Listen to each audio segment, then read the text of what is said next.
नमस्कार. मी भाऊ तोरसेकर. तुम्ही बघत आहात प्रतिपक्ष. मित्रांनो, शिवसेना म्हणजे उद्धव ठाकरे यांच्या बाजूची असलेली उभाठा शिवसेना ही आज इतक्या दयनीय अवस्थेत का पोहोचली आहे?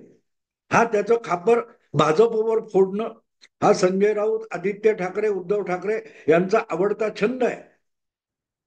पण दुसरा कोणीही तुमच्या पक्षाला संपवू शकत नसतो, हे मी सातत्याने सांगतो. त्यामुळे भाजप असो किंवा शरद पवार असो, यांच्या डोक्यावर खापर फोडणं सोपं आहे, पण असा कोणीही तुम्हाला संपवू शकत नाही. 66 साल शिवसेनेची स्थापना झाली, तेव्हापासून 86 पर्यंत 20 वर्ष शिवसेना आपल्या पद्धतीने हळूहळू वाढत होती, पण राज्यव्यापी पक्ष, प्रादेशिक पक्ष होऊ शकली नव्हती. अशा शिवसेनेला संपवण्याचे नानाविध प्रयास झाले, पण बाळासाहेबांची जिद्द अशी होती की त्यांच्या इच्छेला कोणीही संपवू शकलं नाही आणि म्हणून शिवसेना संपली नाही. आपण आता उद्धव ठाकरेंनी कशी शिवसेना संपवली ते बघणार आहोत. आणि मी आज नाही, माझ्या ब्लॉगवर तुम्ही बघू शकता, मी ब्लॉग लिहायचो 2010-11 पासून तब्बल 2020 पर्यंत. काही 3-4 हजार लेख माझे ब्लॉगवर पडलेले आहेत. त्यामध्ये शिवसेना वाढली कशी आणि शिवसेना धुपली कशी याच्यावर मी वारंवार भाष्य केलेलं आहे. आणि म्हणूनच जितका माझा राजकारणाचा अभ्यास आहे आणि शिवसेनेचा अभ्यास आहे, त्यानुसार मी छाती ठोकपणे सांगू शकतो की शिवसेनेची आज जी दुर्दशा उभाठा शिवसेनेची आहे, त्याला सर्वाधिक नव्हे सर्वस्वी जबाबदार उद्धव ठाकरे आहेत. किंबहुना एक गोष्ट अशी होती की बाळासाहेबांना जे शक्य झालं नाही, एवढं मोठं यश उद्धव ठाकरे यांनी 10 वर्षापूर्वी 2014 मध्ये मिळवून दाखवलं होतं, जेव्हा शिवसेना भाजप युती विधानसभा 2014 मध्ये मोडलेली होती. भाजपला स्वबळावर बहुमत मिळवायचं होतं आणि त्यामुळे ऐन निवडणुकीच्या तोंडावर भाजपने युती मोडून टाकली. आणि इच्छा नसताना सुद्धा आणि तयारी नसताना सुद्धा उद्धव ठाकरे यांना महाराष्ट्राच्या सगळ्या जागा लढवण्याची पहिल्यांदा जबरदस्ती झाली आणि संधी पण मिळाली. मी संधी एवढ्यासाठी म्हणतो की ज्या वेळेला 1986-87 नंतर हळूहळू करत शिवसेना आणि शिवसेनेच्या हिंदुत्वाचा उदय झाला, तेव्हा ताबडतोब त्याचा सुगावा लागलेले मुत्सद्दी राजकारणी प्रमोद महाजन आणि गोपीनाथ मुंडे यांनी शिवसेनेशी हातमिळवणी केली आणि शिवसेना भाजप युती तयार झाली. आणि ती युती झाल्यामुळे ताबडतोबीने लोकसभा असो किंवा विधानसभा असो, यांचं जागा वाटप या दोन पक्षांनी तयार करून जागा वाटप करून टाकलं. आणि मला आठवतं त्यावेळेला बाळासाहेबांची माझी ह्या विषयावर चर्चा सुद्धा झालेली होती आणि मी बाळासाहेबांना बोललो होतो की शिवसेनेचे 12च्या 12 नेते जे आहेत, शिवसेनेमध्ये मर्यादित संख्या नेत्यांची आहे, बाकी उपनेते असतील किंवा काही असतील, पण अशा कुठल्याही नेत्यांना महाराष्ट्राचा अनुभव नव्हता. एक छगन भुजबळ हा शिवसेनेचा असा नेता होता की तो ग्रामीण भागात फिरलेला आणि ग्रामीण भागातून मुंबईत आलेला, त्यामुळे ग्रामीण भागाच्या मतदाराची मानसिकता समजू शकलेला असा भुजबळ हा एकमेव नेता होता. आणि बाकीचे सगळे शहरात वाढलेले, मुंबईत वाढलेले नेते होते. त्यामुळे जागा वाटप करताना मुंडे आणि महाजन यासारख्या भाजपच्या ग्रामीण नेतृत्वाने शिवसेनेला जागा वाटपामध्ये उल्लू बनवलंय, हे मी बाळासाहेबांना थेट सांगून टाकलं होतं. त्यांना पटलं तरी त्यांना त्याची पर्वा नव्हती, कारण ते म्हणाले होते की मी शिवसेना विरुद्ध कोण असं लढाई करत नाहीये, मी हिंदुत्व विरुद्ध कोण अशी लढाई करतोय. आणि त्यामध्ये भाजपचे जास्त आमदार निवडून आले तरीही मला पर्वा नाही, फक्त हिंदुत्व जिंकलं पाहिजे वगैरे वगैरे. पण मुंडे आणि महाजनांनी शिवसेनेशी युती करताना केलेली एक चलाखी अशी होती की त्यांनी शिवसेनेला महाराष्ट्रात विस्तारली जात असताना त्यांची नेमकी कुठे ताकद आहे हे सुद्धा कळू दिलं नाही. आज जसं राज ठाकरे यांच्या बाबतीत झालेलं आहे की पहिल्यांदा राज ठाकरे यांनी महाराष्ट्राच्या कानाकोपऱ्यात स्वबळावर निवडणुका लढवल्या आणि भले मतं कमी मिळाली असतील, पण आपली कुठे कुठे किती पॉकेट्स आहेत हे तरी आज राज ठाकरेंना कळू शकले. शिवसेनेला 2090च्या 1990च्या निवडणुका राज्यव्यापी लढवताना आणि भाजप बरोबर जागा वाटप करताना आपलं प्रभाव क्षेत्र कुठले कुठे आहे, कुठल्या जिल्ह्यात आहे, कुठल्या तालुक्यात आहे, कुठल्या विधानसभा मतदारसंघात आहे याची कल्पनाच नव्हती. आणि त्यामुळे शिवसेनेच्या हिंदुत्वाचा फायदा उठवण्यासाठी मुंडे महाजन यांनी अनेक जागा या परस्पर आपल्याकडे घेतल्या आणि पश्चिम महाराष्ट्र जिथे हिंदुत्वाचा प्रभाव नव्हता, सहकारी क्षेत्राचा प्रभाव होता, अशा ठिकाणच्या जागा या प्रामुख्याने शिवसेनेला भरपूर देऊन टाकल्या. त्यामुळे जागा वाटपामध्ये 117 भाजप आणि 171 शिवसेना, मोठा भाऊ. पण त्या 170 मध्ये जवळजवळ 50-60 जागा अशा होत्या की शिवसेनेला डिपॉझिट वाचवणं सुद्धा अशक्य होतं. त्यामुळे प्रॅक्टिकली बघितलं तर महाराष्ट्रात आपली ताकद कुठे आहे हे माहिती नसलेल्या शिवसेनेची भाजपकडून सुरुवातीलाच फसवणूक झाली होती.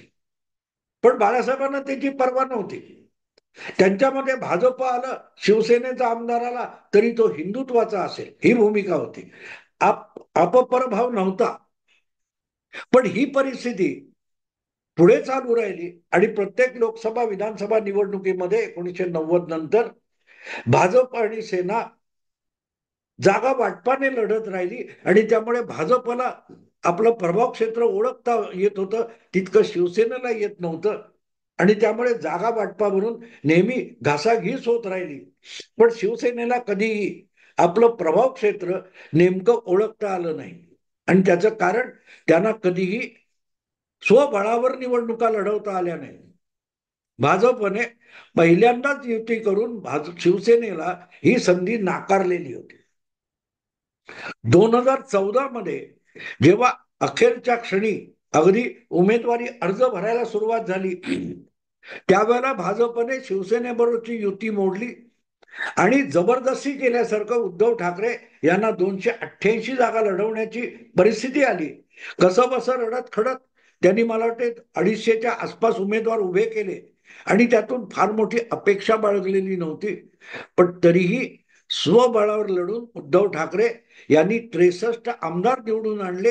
हे बाळासाहेबांपेक्षा आपल्या पित्यापेक्षा मिळवलेलं उद्धव ठाकरे यांनी मोठं यश होतं. पण तुम्हाला किती मोठं यश मिळालंय हे निदान तुम्हाला कळलं पाहिजे. तुमची ताकद किती आहे हे जर तुम्हाला ओळखता आलं तर तुम्ही त्या ताकदीच्या बळावर राजकारणामध्ये आपले पत्ते आणि डावपेच योग्य रीतीने खेळू शकता.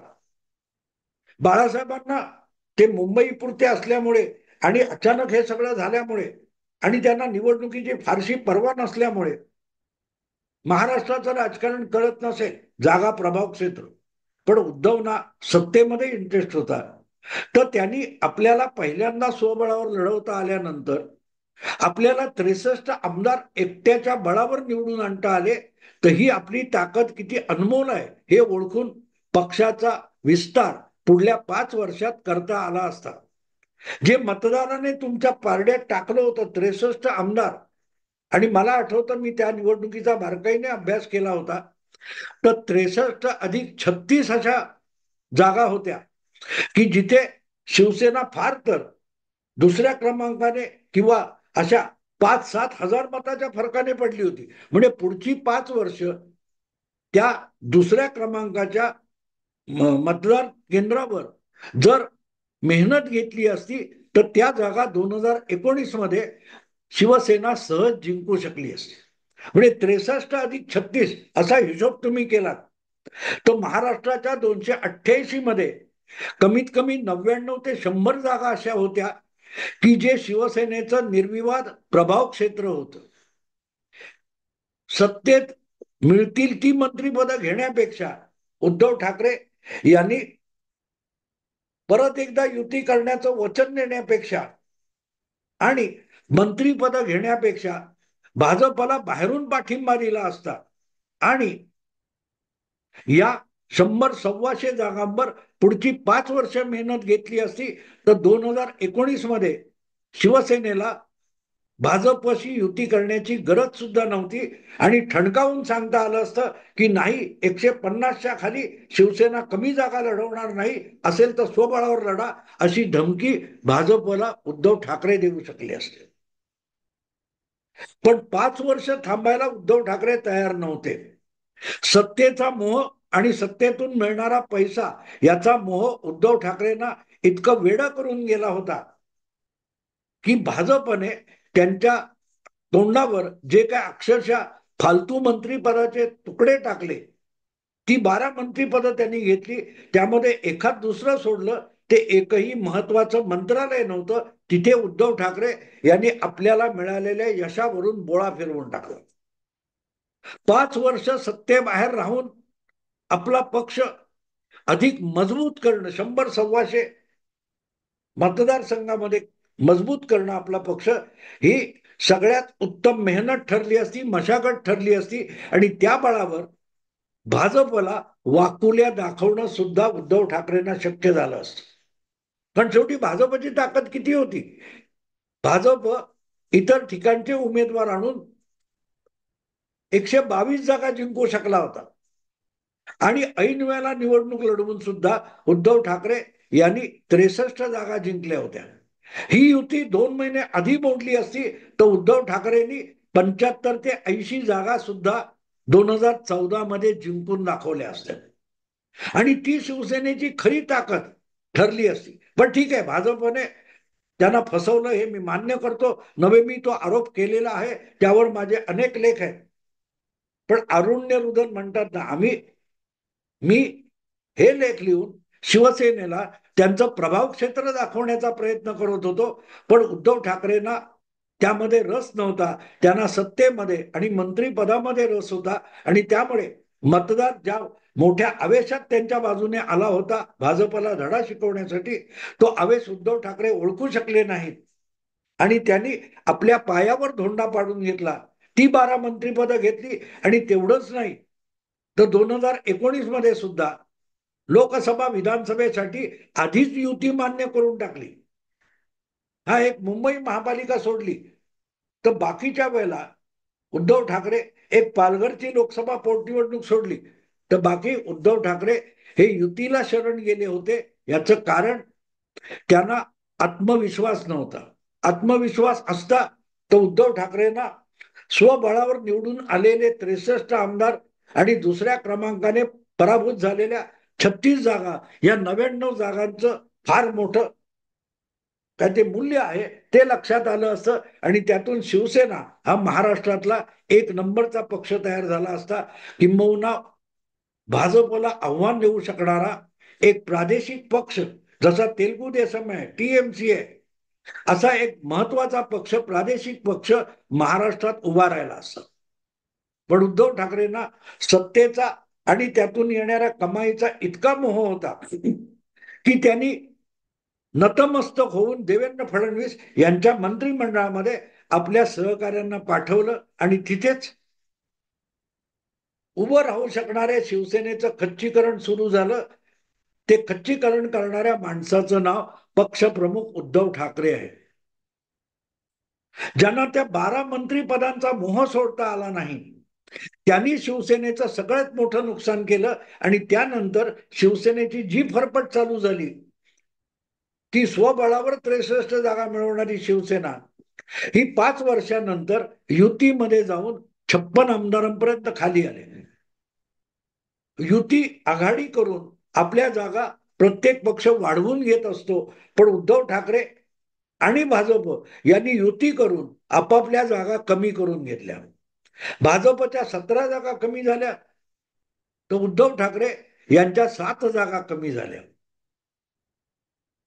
हे मी एवढ्यासाठी सांगतोय की भाजपला धडा शिकवण्याची ती वेळ होती जेव्हा 63 जागा आल्यात, पाहिजे तर बाहेरून पाठिंबा देतो आणि 5 वर्ष मी पक्षासाठी मेहनत घेतो, कार्यकर्त्यांना अधिक कामाला लावतो, 100-125 मतदारसंघ असे तयार करायचे की जिथे आपल्याला स्वबळावर आमदार निवडून आणता आले पाहिजे आणि जिथे 100 जागा निवडून आणण्याची क्षमता उद्धव ठाकरे आणि शिवसेनेमध्ये आले असती तिथे भाजपला शिवसेनेसमोर प्रादेशिक पक्ष असून सुद्धा लोटांगण घालावं लागलं असतं. नितीश कुमार यांच्यासाठी जिंकलेल्या 5 जागा भाजपने 2019 मध्ये सोडल्या. महाराष्ट्रात हे अशक्य नव्हतं. पण उद्धव ठाकरेंना झटपट यश आणि झटपट सत्ता यांचा इतका प्रचंड मोह आहे की त्या मोहातून ते बाहेर पडू शकले नाहीत आणि तिथून जी घसरगुंडी सुरू झाली 2014 मध्ये देवेंद्र फडणवीस यांच्या भाजप सरकारमध्ये दुय्यम मित्र म्हणून सहभागी होण्याची जी दुर्बुद्धी उद्धव ठाकरेंना झाली तिथून शिवसेनेची घसरगुंडी सुरू झाली, शिवसेनेचा ऱ्हास सुरू झाला. जर आपल्या पक्षाचा प्रमुख सत्तेसाठी इतका लाचार होत असेल आणि आपली प्रतिष्ठा लिलावात काढणार असेल तर त्याचे जे पक्षातले अनुयायी असतात, दुसऱ्या तिसऱ्या फळीतले नेते असतात, ते आपापल्या परीने आपली प्रतिष्ठा पण सत्तेसाठी लिलावात काढायला लागतात. तुम्ही सत्तेसाठी लाचार झालात म्हणूनच एकनाथ शिंदेना मिंदे म्हणायचा अधिकार उद्धव ठाकरेंना राहत नाही. आपल्यासाठी त्याच एकनाथ शिंदेनी किंवा इतर सहकाऱ्यांनी मान खाली घालून भाजपच्या सरकारमध्ये सहभागी व्हावं, तेव्हा उद्धव ठाकरेंचा स्वाभिमान अभिमान कुठे गेला होता? जेव्हा तुम्ही तुमच्या स्वार्थासाठी आपल्या सहकाऱ्यांना मान खाली घालून इतरांच्या मदतीला पाठवता, इतरांच्या गोटात पाठवता, तेव्हा त्यांनाही वाटतं की जर आपल्याच नेत्याला स्वाभिमान अभिमान नसेल आणि सत्तेचा मोह असेल तर आपण सत्तेचा त्याग करून निष्ठेचा अभिमान कशाला बाळगायचा. शिवसेनेचा ऱ्हास तिथून सुरू झाला जेव्हा 2014 नंतर उद्धव ठाकरे हे देवेंद्र फडणवीस यांच्या सरकारमध्ये निमूटपणे सहभागी झाले. पुढचा इतिहास तुमच्या समोर आहे. गेल्या 5 वर्षातला जेव्हा इतकी घसरगुंडी होते तेव्हा शिवसेनेचा स्वाभिमान सोनिया गांधींच्या आणि राहुल गांधींच्या चरणी अर्पण करायला उद्धव ठाकरेंनी मागे पुढे बघितलं नाही. शरद पवारांच्या घरी सिल्वर ओक वर जाऊन गयावया करून मुख्यमंत्री पद मिळवण्यापर्यंत उद्धव ठाकरे लाचार झाले. त्याचं कारण 5 वर्ष आधी त्यांनी देवेंद्र फडणवीस सरकारमध्ये शरणागती पत्करलेली होती. आणि त्याचं कारण सोपं आहे. आपल्याला स्वबळावर लढून मिळालेल्या 63 जागा आणि दुसऱ्या क्रमांकाने गमावलेल्या 36 जागा या जवळजवळ 100 जागांचं महात्म्य उद्धव ठाकरेंना कधी कळलं नाही. आपल्या पित्याच्या हयातीत सुद्धा स्वबळावर 63 आमदार शिवसेना निवडून आणू शकली नव्हती, पण आपण आणू शकलो ही आपल्याला आपल्या नेतृत्वाला सामान्य मतदाराने दिलेली पावती आहे. जो मतदार इतका शेवटच्या क्षणी लढतीत उतरल्यानंतर आपल्याला प्रतिसाद देतो त्याचा सन्मान ठेवायचा असतो, हे सुद्धा उद्धव ठाकरेंना कळलं नाही. उद्धव ठाकरे देवेंद्र फडणवीसांच्या मंत्रिमंडळात दाखल झाले, म्हणजे शिवसेना दाखल त्यांनी केली, तेव्हा त्यांनी त्या स्वाभिमानी मतदाराचा अपमान केला होता. ज्या मतदाराने काँग्रेस राष्ट्रवादी सकट भाजपच्या विरोधात, मोदींच्या लोकप्रियतेच्या विरोधात उद्धव ठाकरे यांच्या स्वयंभू लढलेल्या शिवसेनेला प्रतिसाद दिला होता. 63 आमदार निवडून दिले होते.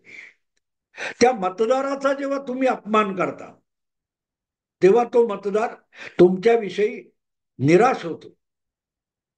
कारण शिवसेनेची ताकद जिंकून येणाऱ्या जागांमध्ये नव्हती, तर जिंकेल किंवा पडेल आपलं मत शिवसेना उमेदवाराला, असा जो जिद्दी उमेदवार मतदार असतो त्याला सांभाळत बाळासाहेबांनी शिवसेना वाढवली होती. आणि अशाच मतदाराचा बळी उद्धव ठाकरे यांनी 12 मंत्रिपदासाठी आधी दिला आणि नंतर अख्ख्या शिवसेनेचा स्वाभिमान हा सोनिया गांधी आणि शरद पवार यांच्या चरणी गहाण टाकला. रास शिवसेनेचा झालाय तो एकनाथ शिंदे बाजूला झाल्यामुळे किंवा भाजपने वगैरे शिवसेना फोडली म्हणून शिवसेनेचा ऱ्हास झाला नाही. शिवसेनेच्या ऱ्हासाला उद्धव ठाकरे कारणीभूत आहेत, कारण त्यांना शिवसेनेची ताकद कळली नाही.